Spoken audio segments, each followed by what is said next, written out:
Hola a todas, bienvenidas al podcast de Psicólogas para Psicólogas, un podcast de EUNIP, la Escuela Universitaria de Psicoterapia Integradora. Hoy estoy acompañada de una persona que le decía ahora, eres veterana ya aquí en el mundo de tanto del podcast como de EUNIP. En general, ella es Yune, estoy segura de que muchas tenéis la suerte de conocerla y para las que no, pues también os la presento. Es Yune, psicóloga del equipo de Somos Estupendas a nivel online desde hace mucho tiempo, desde los inicios, me atrevería a decir. Y también es docente del máster de psicoterapia integradora que tenemos dentro de EUNIP. Así que bienvenida de nuevo por aquí, Yune, y qué placer tenerte siempre. Muchas gracias, Isa. Es que ya al final, como digo, madre mía, lo de me siento abusona del podcast, estoy aquí como una pesada. Pero me encanta, he de decir que me encanta compartir estos espacios contigo y poder hablar al final como de temas tan interesantes. Sí, totalmente. Bueno, si repites tantas veces, yo creo que por algo es, ¿no? Creo que es un indicador positivo más que lo contrario. Que yo. Y de hecho, bueno, os animo también a que después de este episodio vayáis a escuchar o a ver otros podcasts que tenemos con Yune. De hecho, el primero de todos fue con ella. Y también hace poquito hablamos sobre un concepto muy interesante que ella ha acuñado, que es el de salvacóloga y no psicóloga, así que ahí lo tenéis por si os pica la curiosidad.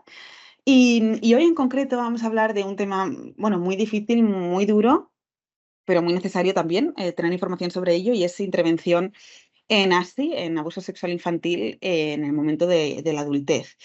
Yune hace unos meses, creo que fue, hizo justo también un seminario dentro de UNIP sobre intervención en abuso sexual infantil. Bueno, ya sabéis que ofrecemos seminarios gratuitos cada mes para que todas podáis tener acceso a diferentes formaciones y que siempre tengáis esos espacios, ¿no?, en los que seguir informándoos acerca de diferentes temas. Y bueno, sabéis también que si queréis suscribiros a la suscripción, valga la redundancia, de UNIP, tenéis acceso a todos los seminarios anteriores, a los que ya se han hecho, que han pasado, y también a casos clínicos que vamos lanzando con diferentes profesionales. Entonces, si queréis ver aquel seminario que hizo Yune, lo podéis hacer a través de la suscripción, y si no, también estad muy atentas a los nuevos seminarios que haya de aquí en adelante. Y para entrar en este tema, lo que le comentaba a Yune cuando le contacté para hacer este episodio es que, bueno, no siempre es fácil, ¿no? No siempre es fácil o no siempre es recurrente que la persona que viene a sesión venga con esta demanda inicial tan identificada o tan fácilmente narrable, ¿no? Puede ser que todavía no se haya identificado esa causa o esa situación como la causa de mi malestar actual, o puede ser que sí, pero no es algo que vaya a verbalizar en esa primera sesión, ¿no? Entonces, dentro de todo este secreto, dentro de toda esta desorganización, dentro de toda esta incertidumbre, ¿cómo podemos, digamos, trasladar a la persona, ¿no? O cómo explorar cuando sospechamos que la persona puede haber sufrido abuso sexual infantil y sabemos que ese puede ser uno de los pilares que tenemos que trabajar en terapia, ¿no? Sobre todo cuando todavía la persona no está en ese punto de conciencia, ¿no? O en ese punto de soportar o sostener ese dolor. Entonces, ¿cómo explorar desde ahí, sabiendo que puede haber muchas resistencias o defensas a la hora de contestar a determinadas preguntas? Mm. Bueno, yo suelo decir siempre que al final como lo más importante en estas situaciones y bueno, al final como en cualquiera a la hora de recabar información es preguntar. Sí que es cierto que yo, por ejemplo, no es una de las preguntas que ahora pongo un poquito como ejemplos y demás, que puedo hacer como en una primera o incluso en una segunda sesión, sino que voy dejando también como un tiempo para que yo pueda ver o evaluar también o valorar incluso como los recursos y herramientas que pueda tener esa persona, ¿no? Al final como fuera de las sesiones o incluso dentro y para ir pudiendo ya tenerme como una idea acerca de, quién es, cómo preguntárselo, poder un poco como adaptarme también como a la persona que tengo delante. Pero yo siempre digo que al final como en estas situaciones o con esta temática, ¿no? Al fin y al cabo como lo importante siempre es como preguntarlo de una manera en la que evidentemente vamos a tener que tener cuidado.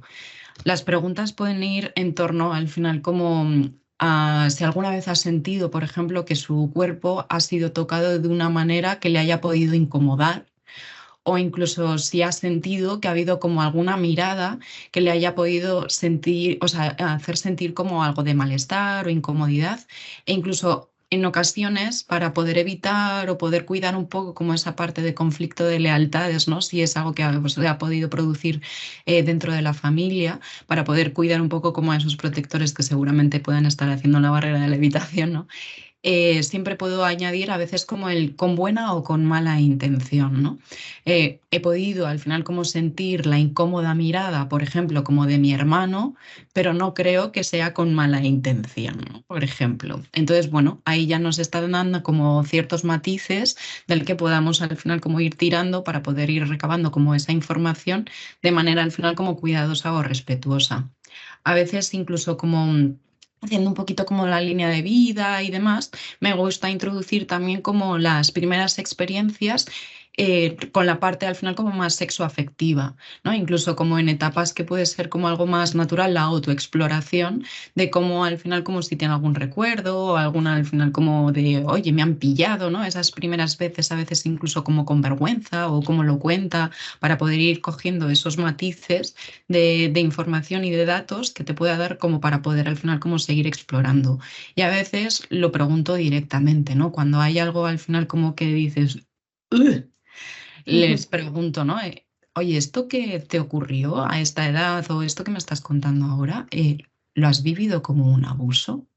¿Vale? Un abuso que puede ser, que yo a veces también digo, un abuso emocional o un abuso incluso como de esas características más físicas a nivel sexual o algo. O a veces, depende un poquito, pregunto directamente, ¿vale? Si hay al final como una historia incluso como de trauma en la que ha habido al final como violencia y demás, pido disculpas antemano, ¿no? De, oye, perdona con esta preguntita que te voy a hacer como a continuación.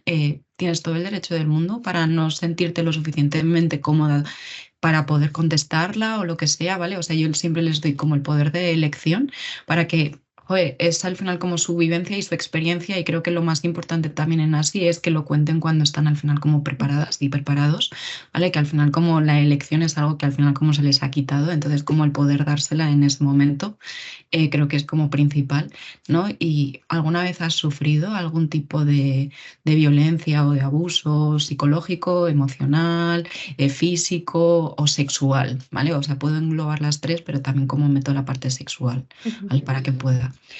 Y yo particularmente lo que siempre digo es que no hay que tener miedo a preguntar, porque realmente si también tenemos miedo a preguntar, lo que estamos favoreciendo también es la silenciación, que es lo que les mantiene al final como en ese estado de desprotección, de soledad, ¿no? Al final como joder, que estamos retraumatizando al fin y al cabo. Totalmente. Y me ha gustado mucho, Yune, como, o sea, es algo muy simbólico a nivel de lenguaje, pero para mí el lenguaje es muy importante, y sobre todo en un caso como este. Y es esa pregunta de, ¿tú esto lo has visto como un abuso? Siento que ese lo has vivido de esta forma marca mucho la diferencia respecto de si preguntas, ¿has vivido esto? Porque Mm, siento que esa mínima diferencia a nivel del lenguaje ya cambia mucho la forma en la que la persona va a sentir que es más fácil decir que sí o decir que no. Y me voy a explicar con todo esto. Siento que a la persona le va a costar mucho etiquetar eso que vivió como un abuso, ¿no? Porque también hay muchas dudas acerca de si ocurrió, de si es real, de si estoy exagerando, de si le he dado más importancia a través a raíz de pensarlo o de soñarlo, y entonces ya no sé qué es real o qué no es real.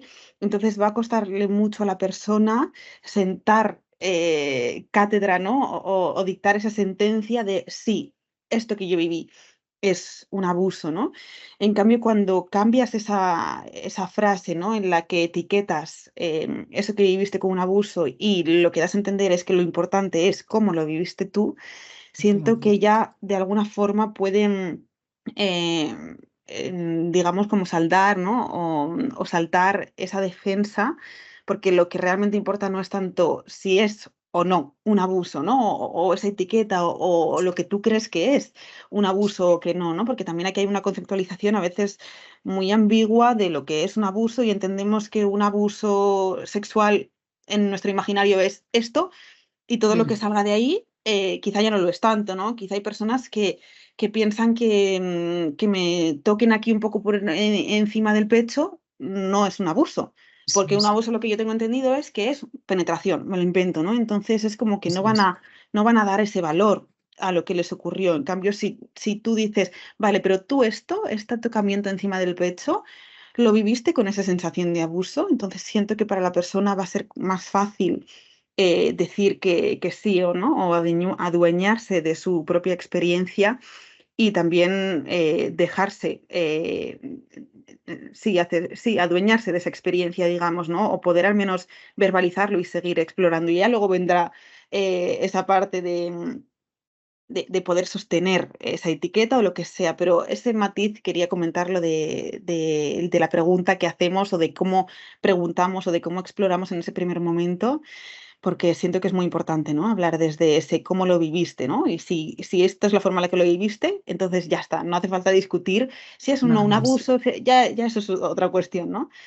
Justo. Em, y esto es principalmente lo que quería decirte, porque luego había otra cosa, pero ahora mismo no la recuerdo de, Ya de lo vendrá. que iba a preguntarte. Entonces, bueno, ya vendrá. Y siguiendo en esa línea, cómo actuamos cuando existe esa revelación, ¿no? Dentro de terapia, tanto si ya la persona lo había revelado con otras personas de su entorno o como si es la primera vez, porque esto también ocurre en muchas situaciones. En terapia hay muchos momentos en los que la persona lo verbaliza por primera vez. Entonces, ¿cómo actuamos ante este momento, Yuni? Yo de primera siempre les doy las gracias por hacer una revelación, ¿no? Como tan importante. Entonces les agradezco mucho como la confianza que han depositado en este momento, en este caso como en mí, y les valido mucho el que sé que no es fácil verbalizar esto en voz alta, ¿no? Y que Ujú, al final como, jo, que gracias por compartírmelo, sé que no es fácil para ti el poder expresar esto de esta forma, dándole voz y luego a continuación les digo, ¿cómo estás? ¿Cómo está tu cuerpito? ¿No? O sea, ¿cómo te sientes? ¿Necesitas algo ahora en este momento? Lo que yo no recomiendo nunca, por ejemplo, es hacer preguntas de cara al final como a detalles, ¿vale? O tratar al final como si, o sea, lo que cuente en ese momento la persona con la narrativa que quiera utilizar y las palabras que quiera al final como expresar o cómo lo quiera manifestar, es en ese momento lo que ya es suficiente. ¿Vale? O sea, no es un momento en el que tengamos que hacer más exploración más allá y luego además yo no soy partidaria de los detalles porque no son necesarios. Al final como la experiencia es muy contada ya a través del cuerpo y de las sensaciones y todos los detalles al final como pueden ser retraumatizantes. Entonces muchas veces sí adoptamos una posición un poco como más de comprobar, ¿no? En esto que decías al final como igual una parte como más técnica incluso de, bueno, pero vamos a ver si esto es abuso o no o tal. Lo que va a percibir al final como la otra persona es que está siendo cuestionada y que tiene que demostrar, ¿no? De alguna forma con datos o con hechos que muchas veces no existen, básicamente por la disociación, por la edad al final como tan temprana en la que sucedieron, por las circunstancias que sean o porque simplemente no le da la real gana, que también está bien y es legítimo, que parece que tenemos que ir a comprobar con datos y con hechos que eso que nos cuenta es real, ¿no? Y que al final como en cierto modo va a sentir que joder, la estamos poniendo en cuestión, ¿no? O le estamos al final como dudando de lo que nos está compartiendo. ujú. Entonces, yo le reconozco mucho el esfuerzo, la confianza y luego ya paso un poco como a explorar, ¿vale? El cómo se ha sentido el cuerpito con esa revelación, ¿no? Y al final como refuerzo mucho el que se haya dado la oportunidad de darle voz a algo que seguramente es difícil o que lleva silenciado durante mucho tiempo, ¿no? Y le pongo de nuevo al final como el cuidado en ella de cómo se siente al final como el cuerpo cuando de repente es capaz de poder pronunciar esto en voz alta, ¿no? Y ahí es donde empieza un poquito como esa intervención. Ujú, vale. Y antes de seguir en esta intervención, también para muchas de las personas que quizás nos escuchan que no tengan mucha formación o información acerca de esa sintomatología, ¿no? Que puede englobar una así, podemos, Yune, como hablar un poquito de, al menos por encima, ¿no? De qué vive la persona que ha sufrido un abuso sexual, en este caso infantil, es decir, cuáles son como las consecuencias que vemos que se van arrastrando, qué factores están afectados, qué vive en definitiva la persona. Principalmente, una de las O sea, esto voy a hablar también en términos generales, ¿vale? O sea, no quiero tampoco generalizar porque luego cada caso al final como es un mundo y tampoco quiero que esto se lleve como a rajatabla, como si fuese lo teórico al final como de las personas que han sufrido así, ni mucho menos, ¿vale? Esto lo hago a conceptos generales para que tengamos pinceladas, pero lo dicho, cada caso es único y es Ujú, importante que a cada caso le demos como su valor y su lugar, ¿vale? Pero nos podemos encontrar con mucha sintomatología disociativa, ¿vale? O mucha sintomatología al final como desde la evitación, desde la evasión, desde la búsqueda al final como de la desconexión, ¿no? Una paciente que me gustó mucho cómo me lo describió, que es como sentir que ella tuvo que al final como inventarse una vida que no existe para sobrevivir. Y es como algo que realmente como reconocen mucho de las personas al final como que acompaño o que he acompañado, que es como sentir que tienes como una especie de doble vida. La vida que de repente como, o la imagen, ¿no? Que muestras un poco como de cara externa y luego la otra que al final es la que mantienes un poco como oculta, como un doble agente, ¿no? Un agente secreto en cierto modo, porque esa otra parte al final como hay muchas cargas emocionales relacionadas con culpa, con vergüenza, con asco, hay mucha rabia reprimida, ¿vale? Que está al final como dirigida desde esa culpa o incluso llegando al tema de autolesión, intentos autolíticos. Hay muchísimas al final como partes o síntomas, ¿vale? Que podemos llamar como de alerta, de hipervigilancia, puntos como muy obsesivos, ¿vale? De cara incluso a haber encontrado, ¿no? Un refugio en la mente a través de esos sobrepensamientos, sobreanálisis, a través al final como de las partes más cognitivas. O sea, que me encuentro como más segura porque me permite distanciarme de las más emocionales, que siento que son al final como las que son disparadoras de todas esas sensaciones que me recuerdan, ¿no? Y que me reconectan al final como con lo vivido y que son al fin y al cabo las que vivo como dañinas, como peligrosas. Al final me desconecto de la idea o de la posibilidad de una reexperimentación, ¿no? Al fin y al cabo. Lo que pasa ujú, es que todos esos síntomas de los que me disocio, los que trato de reprimir, al final como van apareciendo de otras formas. Podemos encontrarnos también como muchos problemas o incluso como trastornos de la conducta alimentaria, trastornos al final como alimenticios.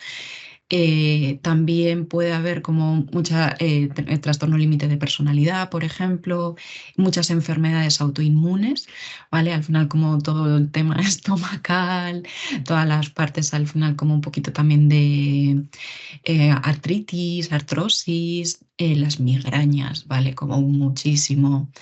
Toda la parte a veces también como muy psicosomática del bruxismo, mucha carga al final también como en las partes al final como cervicales y mucha al final como contención en la parte al final como más diafragmática y mucha rigidez, por ejemplo, en la zona de las caderas, del psoas, o sea, al final como bueno, son puntitos también al final como que se ven afectados y por ende también toda la parte al final como sexual, ¿no? Muchas dificultades con el tema del orgasmo o incluso simplemente con el placer o a veces como el sentir que no existe ningún tipo como de deseo sexual.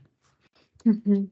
Bueno, en definitiva, es ese desgarro absoluto de todas las esferas de una persona y ese sentir, ¿no? Que se ha quebrado por completo una identidad y una vida, ¿no?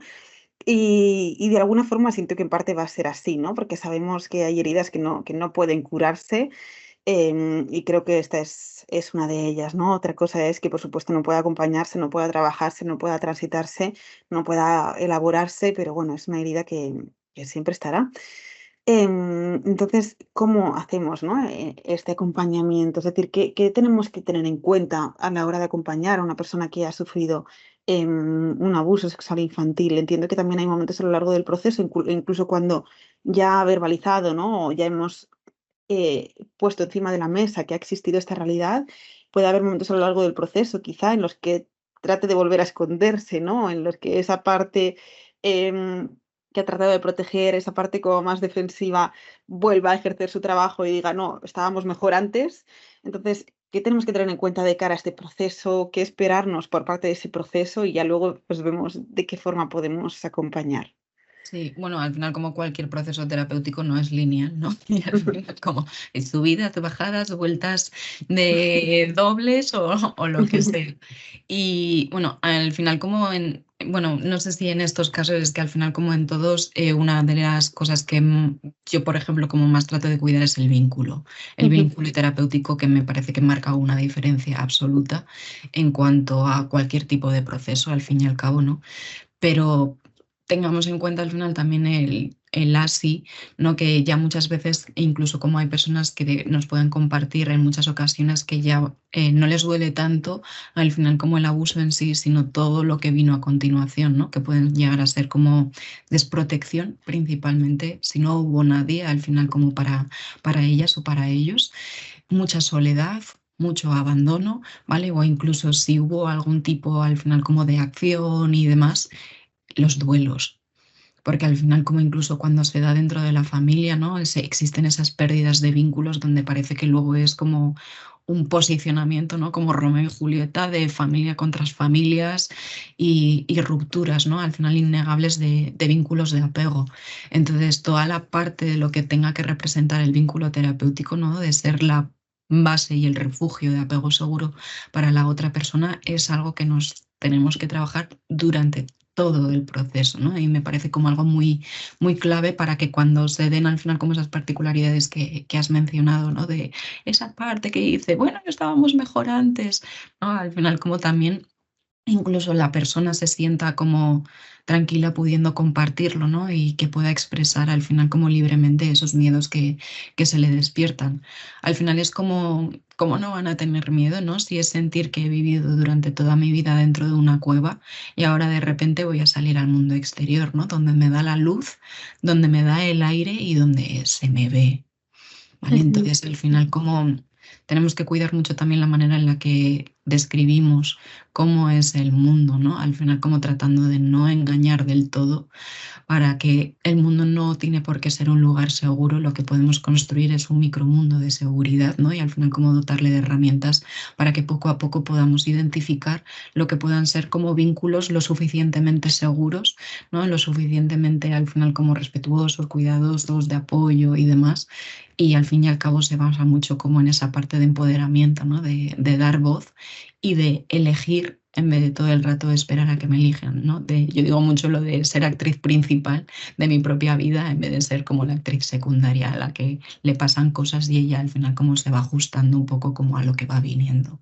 ujú, totalmente. Y me ha gustado mucho, Yuna, que hablaras del sistema familiar, porque, o sea, si bien no todos los abusos parten de ese sistema familiar, sabemos que creo que es más del 80 o del 85% del Sí, abuso sexual sí. infantil ocurre en un entorno intrafamiliar, que esto también es un dato importante, sobre todo porque siento, ¿no?, que hace todavía más difícil que esa persona pueda reconocerse como víctima barra superviviente de ASI, porque sabemos desde esa teoría del apego que como humanas hacemos todo lo posible para primar nuestros vínculos. Aunque para primar ese vínculo tengamos que generar un dolor o una disociación de lo que realmente nos está ocurriendo, y partimos desde el primer momento de esa polaridad en la que o me vinculo o me desvinculo, pero la desvinculación no es Aquí. una posibilidad. No. Entonces, también esto creo que es algo muy importante porque en ese momento en el que hacemos que el ASI tenga voz y dejamos de ser cómplices de ese silencio y damos como un poquito más de capacidad de agencia a esa persona o vamos empoderando a esa persona, puede ser eso, ¿no? Que hay un momento del proceso en el que evidentemente la realidad que yo estoy construyendo en ese espacio terapéutico va a confrontar con toda la realidad ficticia que se ha ido dando hasta este momento, ¿no? E incluso de familias idílicas, de familias a las que yo he idealizado y de repente surge esta bomba nuclear dentro del seno familiar y supone muchas rupturas, supone también mucha culpabilización a la persona y mucho rechazo también a esa persona. Entonces, esto también es como muy importante, ¿no? No solo entre muchísimas comillas, ese acompañamiento o ese trabajo en ese abuso en concreto y en cómo ha repercutido en mí y en mis procesos internos, sino en las consecuencias que esta verbalización tiene en todo mi entorno. Entonces, y en todo mi entorno, que además es mi entorno de seguridad, mis figuras de referencia principales, y el cómo reaccionan, o cómo responden en ese momento, o cómo se responsabilizan también de su parte, creo que va a marcar mucho también el rumbo que coja el proceso de terapia. Sí, absolutamente. Es que es acojonantemente confuso lo que puede llegar a ser eso, ¿no? Y lo que puede surgir a raíz, ¿no? Digamos, como de las revelaciones, ¿no? Al fin y al cabo, y de las respuestas y reacciones como del entorno. Surgen muchísimos miedos de cara a que al final, como el estado confusional, no dejan de ser dos partes contrapuestas, ¿no? De me tendría que haber callado porque mira todo lo que he generado, ¿no? Que ahí está mucho como esa culpa, pero luego al final como esa sensación al final como de liberación y bueno, de ver que hay una parte al final como de seguridad que sí que va hacia la protección, ¿no? Entonces como de ese miedo o esa tristeza, incluso rabia hacia la pérdida, pero a la vez como muchas veces esa reafirmación y esa al final como tranquilidad de cara a bueno, pues el sentirte que realmente, joder, que hay una parte que sí que te puede al final como ayudar o proteger o que creen en ti, ¿no? Y al final como hay ese posicionamiento que puede ser como esa lucecita al final del túnel. Entonces es como uf, de repente muchas emociones y muchas sensaciones como muy desagradables, muy contrarias, mucho no tendría que haber dicho nada, yo tendría que haber, o sea, todavía seguiría sintiéndome como segura y no estaría generando, ¿no? Al final como toda esta respuesta por la parte que no me creo, que se contrapone, ¿no? Hacia mí, mucha culpa, mucho miedo. Al final es potente lo que puede pasar en una revelación. Totalmente. Y aunque sabemos que no nos va a dar tiempo a abarcar toda una intervención, ¿cómo podemos acompañar en estos casos? O al menos qué es importante, ¿no? ¿O qué aspectos consideras importantes o necesarios a trabajar a lo largo de este proceso terapéutico? Me parece muy importante la parte al final como de la identificación, ¿no? De todas estas creencias y bueno, evidentemente también el enfoque en el que trabajo de todas las partes al final como protectoras, que al final como responden ante determinadas situaciones, conocer todos los disparadores, o al menos como a veces no conocemos todos del todo, ¿no? Pero la gran mayoría para poder al final como a las personas capacitarlas, dotarlas de ese poder de identificación para que se vayan dando cuenta un poco como de cómo están respondiendo y ante qué realidades, ¿no? Al final, como el trabajo sobre el yo adulto o yo adulta también es como muy importante, ¿no? Ese empoderamiento y esa construcción al final como de una voz y de otro tipo al final como de creencias, ya que al final como en nuestro yo adulto es donde ahora mismo está como más sesgada esa mirada hacia nuestro yo niña o yo niño, ¿no? De que es muy, muy fácil al final como ver lo que tendrías que haber hecho o lo que tendría que haber dicho digamos, como a toro pasado, ¿no? Pero hay que ver como todas las circunstancias o todo el contexto, ¿no? Entender qué es lo que estaba envolviéndome en ese momento y sobre todo llevar todo a términos de supervivencia, de que al final como no disociamos, no silenciamos si no necesito al final como sobrevivir, sin manada me muero. Entonces, Ujú. al final, como con tal de prevalecer el vínculo, todo vale. Muchas veces, ¿no? Es lo que hace la voz, digamos, como del vínculo o del apego, que lo que hace es silenciar esa voz como más de defensa, ¿no? En cierto modo, porque si no, no nos garantizamos la supervivencia. Hay mucha, o sea, yo llevo mucho a las explicaciones también de nivel de sistema nervioso, de teoría polivagal, al fin y al cabo que hay como se ayuda mucho a reconciliarse, ¿no? Con esa parte de las reacciones, de las respuestas al final como más instintivas, más primarias, ¿no? Y encuentran esas estupendas respuestas que al cerebro le gusta tener mucho, que es los porqués, ¿no? En cierto modo. Les aportamos toda esa parte psicoeducativa, que es al final como fundamental, les damos todas esas herramientas al final como de acompañamiento, de identificación. Hay que trabajar mucho también como la parte regulatoria, la parte al final como de rabia. A mí me parece muy potente una rabia al final como bien proyectada y bien regulada, ¿no? Al final es la que también como nos ayuda a poner esos límites y a poder identificar lo que me merezco y lo que no me merezco, ¿no? Principalmente. Y me capacita para poder hacer esas elecciones en mi entorno y poder al final como ver qué es lo que me viene bien y qué es lo que no, que es algo como principal. El poder de elección también es principal, la parte de la voz y por supuesto no nos olvidemos nunca del cuerpo, de cómo se siente el cuerpo, dónde lo siente el cuerpo, ¿vale? Que al final cómo va a ser como nuestro gran aliado y el que siempre nos va a ir como revelando en la intervención por dónde vamos, ¿no? Incluso hay muchas personas que se enredan mucho y se frustran mucho con el hecho de no tener como recuerdos, ¿no? Al final como una narrativa como muy lineal y al final como igual nunca la van a llegar a tener, ¿no? Incluso nunca van a llegar a tener como una imagen, que no tenemos que olvidar que muchas veces incluso las imágenes que podamos tener son simples representaciones de sensaciones. Es que a veces incluso como nos sentimos limitadas nosotras a nivel de vocabulario como para poder expresar determinados estados o determinadas sensaciones o determinadas emociones, entonces a veces incluso como las experiencias, la imagen representativa se queda corta, pero es próxima, pero es el cuerpo el que te va a decir siempre como cuál es su verdad, ¿no? Cuál es su historia. Y el trabajo a través de todo lo somático, sensoriomotriz, toda la parte corporal, la fisioterapia, el suelo pélvico y demás, fundamental. Ujú, totalmente, totalmente. Y también, bueno, todas esas consecuencias, ¿no? Sintomatológicas que decíamos, que al final el ASI es como esa gran bomba, ¿no? Que acaba inundando todo y acaba dejando secuelas o acaba buscando como resquicios a través de los cuales expresarse, ¿no? Mejor dicho.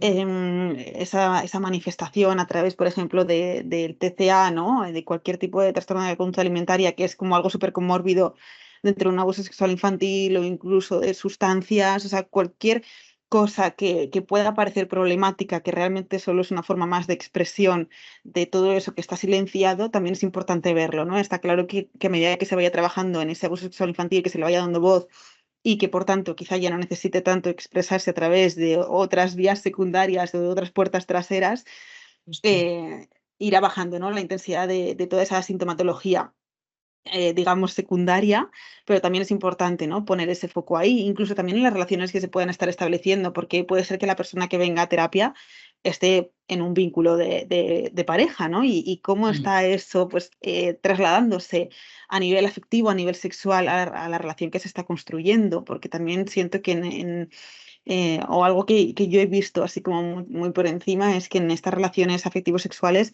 puede también darse como ese patrón de codependencia por parte de la otra persona, ¿no? La otra persona de repente adquiere como un rol de cuidadora muy potente, entonces también, bueno, si la persona está en un vínculo de pareja, aprovechemos también que existe ese espacio potencialmente seguro, pero en el que también esa secuela estará haciendo mella de alguna forma, ¿no? Sí, absolutamente. E incluso, jolín, a veces preguntarme y plantearme o poder plantearlo, ¿no? En sesión, el cómo he aprendido a darme valor o cuál es mi valor, que Ujú, muchas veces está muy enfocada en esa parte del cuerpo, ¿no? Y de la parte al final como sexual, solo valgo por esto. Y a ujú, veces puede haber este despunte de sintomatología más de incluso conductas sexuales de riesgo o al final como el estar teniendo relaciones sexuales aun cuando no me apetece, ¿no? Porque siento que es la única manera de mantener al final como el vínculo, que puede ser incluso como una relación lo suficientemente como saludable, pero muchas veces yo sigo negándome el poder de elegir cuándo me apetece tener relaciones sexuales, ¿no? Y ujú, cuándo no. O puede haber al final como una represión absoluta, ¿no? Y al final como pues no tengo ningún tipo de vínculo, al final como afectivo sexual, o los tengo como muy superficiales que en cuanto veo que de repente al final como corto las relaciones, entonces como ojo, toda la parte representativa de todos los síntomas al final sí, no dejan de ser también como, sí, representaciones, ¿no? ujú, De toda esa herida que hay detrás al fondo. ujú, total. Y, bueno, teniendo en cuenta, o sea, hilándolo con lo que comentaba antes, Juni, que siento que es eso, es una herida que no va a curarse nunca, siempre va a estar ahí esa experiencia, no podemos borrarla y nunca podremos borrar tampoco el dolor que nos ha soportado, ¿no? Entonces, ¿cuándo dentro del proceso terapéutico podemos considerar que la persona está para alta terapéutica, digamos, sabiendo que es algo que siempre va a acompañar a esa persona? Bueno, a mí me gusta decir que es cuando nos conseguimos sentir lo suficientemente libres, ¿no? Ujú, Como para poder llegar a experimentar que sí que tengo esa parte de elección en mi presente, ¿no? Y que toda mi historia, mi sintomatología y todos mis protectores, ¿no? Mis partes al final como protectoras no son las que responden o las que controlan al final como mi vida, sino que yo voy sintiendo que tengo como espacio también como para esa elección, ¿no? Esa libertad al final como que no está condicionada por el miedo, por la rabia, por la vergüenza, por la culpa o por cualquiera de estas emociones que evidentemente como todos, pues al final como las sentiremos, nos entorpecerán en algunos momentos, ¿no? Al final como incluso la libertad de poder darme cuenta y poder al final como tener esa perspectiva de, uy, mira, me está pasando esto, ¿no? Que al final es como esto es perro viejo, ¿no? Vamos a decir como, a esta parte la conozco, o este síntoma al final también como lo conozco, qué ha ocurrido, ¿no? Poder al final como verlo con un poquito como más de distancia, como con más compasión incluso, ¿no? Esa parte al final como de reconocimiento de todo mi sistema interno y de cómo ha estado funcionando, que evidentemente al final como en algún momento, por la circunstancia que sea, ¿no? Por esos disparadores que en algún momento pueden ser nuevos o no los habíamos visto antes o cualquier otra cosa que pueden volver a reactivar esos viejos patrones, ¿no? De mi sistema, el poder al final como darme cuenta y poder cuidar de eso, poder pedir ayuda, poder al final como reconocerlos, apoyarnos en todo ese micromundo que ya hemos generado como a nuestro alrededor y que está bien si tenemos que volver a terapia, ¿no? Pero a mí me gusta eso, pues decir que lo suficientemente libres como para poder elegir. Bueno, me encanta esa frase.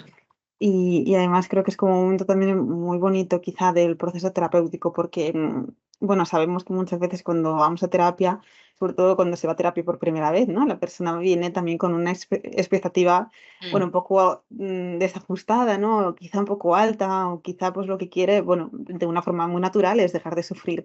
Y quizá en ese primer momento o en esos primeros meses o incluso años, quizá me atrevería a decir, de proceso terapéutico, la persona solo quiere liberarse de ese dolor. Y siento que ese momento, ¿no? En el que ya nos estamos acercando al cierre, cuando la persona puede comprender que de ese dolor no puede alejarse, pero que sí que ahora puede tomar agencia sobre él, puede cuidarse mientras lo está sintiendo, siento que marca un punto súper diferencial, ¿no? Porque de pronto esa vida ya no está tan condicionada por quitarse esa herida, ¿no? Siento que esa herida condicionaría mucho más la vida, o la persona estaría más condicionada por la herida si todo el rato o constantemente tratara de quitársela de encima, Eso es. que si acepta que al menos en esta vida eso es lo que ha vivido y dice, vale, esto es lo que me pasa, este es mi punto de dolor, este es mi dolor, esta es mi herida o mi conjunto de heridas, pero ahora sé que me tengo a mí misma en el proceso de tenerlo, ¿no? En el proceso de sentirlo. Entonces, a partir de ahí ya es cuando surge pues esa capacidad mayor de autocuidado, o cuando ya no vivo como esas dos vidas, ¿no? Que decíamos al principio, soy yo, estoy más en mi self, aunque a veces me desvío un poco Sí. y pueda tomar protagonismo una de esas partes más dolidas, pero yo creo que sé que me tengo, es algo muy importante, ¿no? Porque me dota como de esa capacidad para elegir y para ser libre que decías, ¿no? Y no tan encadenada a eso que ocurrió y que no sé ni cómo tolerar y que a lo largo de muchos años elige por mí. Tal cual, totalmente de acuerdo, Isa. Y para terminar, Yuna y yo, lo que había pensado en preguntarte es sobre lecturas, porque fíjate que es Vale. algo que quizá la persona puede encontrar buscando en Google, ¿no? La persona me refiero pues a todas las personas que nos están escuchando, que igual dicen, quiero saber más sobre ello. Bueno, sí que es cierto que tenéis ahí lo que os decía antes, ¿no? Si queréis escuchar la formación, el seminario que hizo Yuna hace unos meses, lo podéis encontrar, al igual que el resto de seminarios que se han ido haciendo en EUNIP dentro de la suscripción. Pero si hay personas que también quieren complementar pues toda esta información con alguna lectura, ¿tú qué recomendarías? Que a veces también yo lo que me encuentro es que hay muchas psicólogas que nos preguntan, o entre nosotras mismas en los canales internos que tenemos, también preguntamos, oye, estoy buscando una lectura, entonces, ¿qué libros dices estos? Sí, a mí me gusta mucho uno que se llama El coraje de sanar, que es un tochazo bastante majo. Lo que pasa es que creo que está descatalogado, pero creo que la lectura se puede encontrar como fácilmente en internet y me parece un buen libro dentro de que sea un poco viejillo, en cierto modo. Pues representa muy bien, está como muy lleno de muchos testimonios, de muchos, sí, como muchas partes muy diferentes. Entonces me parece muy bueno. Me gusta mucho también, es duro, pero instrumental de James Rhodes, que es al final como su testimonio o sea, a raíz, ¿no?, de los abusos sexuales que vivió cuando era pequeño. Es un libro muy durete, ¿vale? O sea, con cuidadito, también como cuidémonos nosotras con lo que se nos pueda despertar también en las sesiones, pero me parece que refleja mucho esa crudeza y me gusta mucho porque no hace ningún tipo de romantización de nada, sino que además me gusta que está muy escrito desde la rabia, desde la impotencia. Entonces, como son partes que son como muy importantes dentro de estos procesos, ¿no? Libros también, me gusta mucho el de Vivir con disociación traumática, que también tiene como muchas herramientas de cara al final como a poder trabajar con todas esas partes más disociativas, más evasivas, e incluso como para las personas que acompañamos es un libro como muy, muy útil. También el de ejercicios polivagales de Deb Dana, que también vienen todos esos ejercicios en los que ya introducimos toda la parte del sistema nervioso, toda la parte al final como de cuerpo y nos puede ser al final como muy, muy bueno.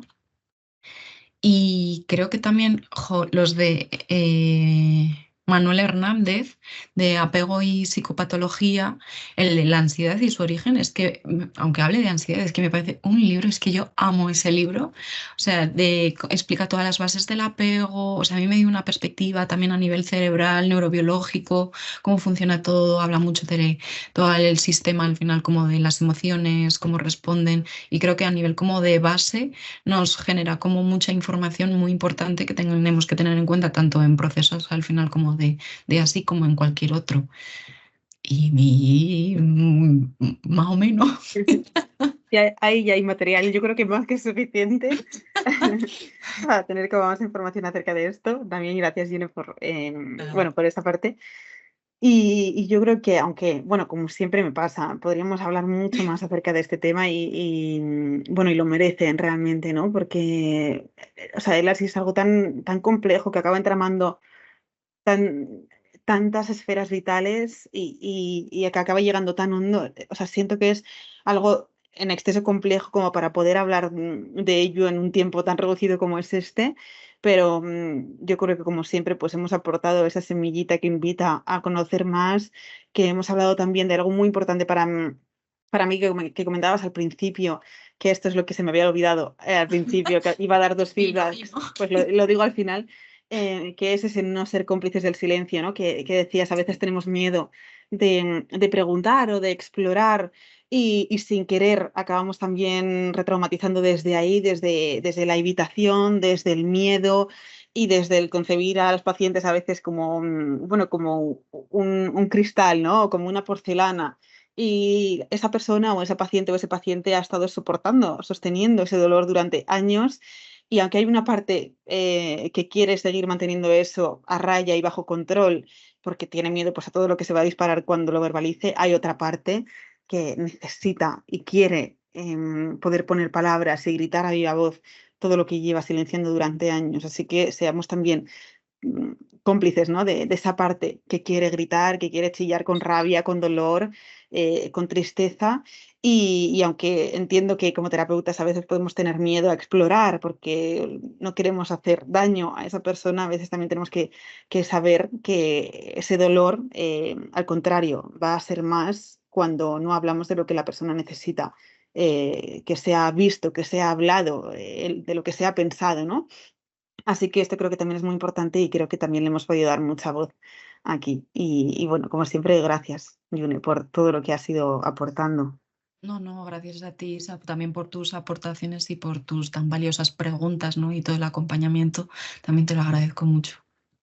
Pues como siempre, gracias. Espero verte pronto por aquí. Estoy segura de que sí.